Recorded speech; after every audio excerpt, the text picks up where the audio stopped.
Let's look at the budget. One of the key parameters here in economic terms is immigration, isn't it? So what's the thinking on that as we rebound from COVID? Yeah, it's a big feature of the budget, Kieran. For the first time in 2 years, the 2022-23 budget will project positive net migration into Australia, but not as high as pre-pandemic levels. Despite the opening of the international borders last year, there is still no rush of migrants into the country. One indicator of this, since November 1, there have been about 1 million passenger movements. Pre-pandemic, there were 1 million passenger movements in and out of the country per week. The budget will plan for a return to the permanent migration program of 160,000 people a year.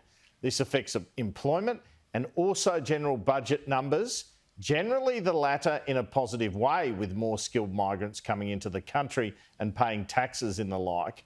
Have a look at what has happened the past few years in terms of people coming into the country and leaving the country. In 2017-18, we had 238,000 in terms of net overseas migration, more people coming into the country than leaving. In 2018-19, 241,000. Then as the pandemic started at the end of that financial year of 19-20, you had 194,000. But look at the last 2 years.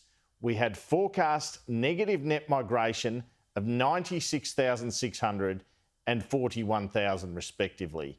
That is how many more people were leaving the country as opposed to coming here as they sought to return home during the pandemic or move overseas because they could not cop lockdowns.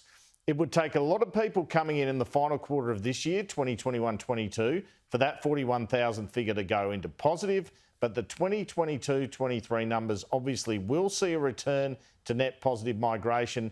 The prediction for that year, unlikely to be the same as pre-pandemic. I understand it will be more than half what we had, but not up to that 220,000 mark.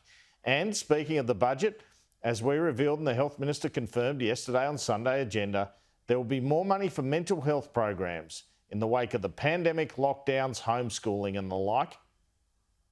We'll see more on that in the course of the budget, but a real focus on youth suicide, of helping to protect young people. The fact that in a global pandemic, we defied all the predictions, says that our clinicians, our counsellors, the programs we put in place, the partnerships with the states, all of these things helped to protect Australians, and there'll be more of that on mental health and youth suicide protection in particular in the budget.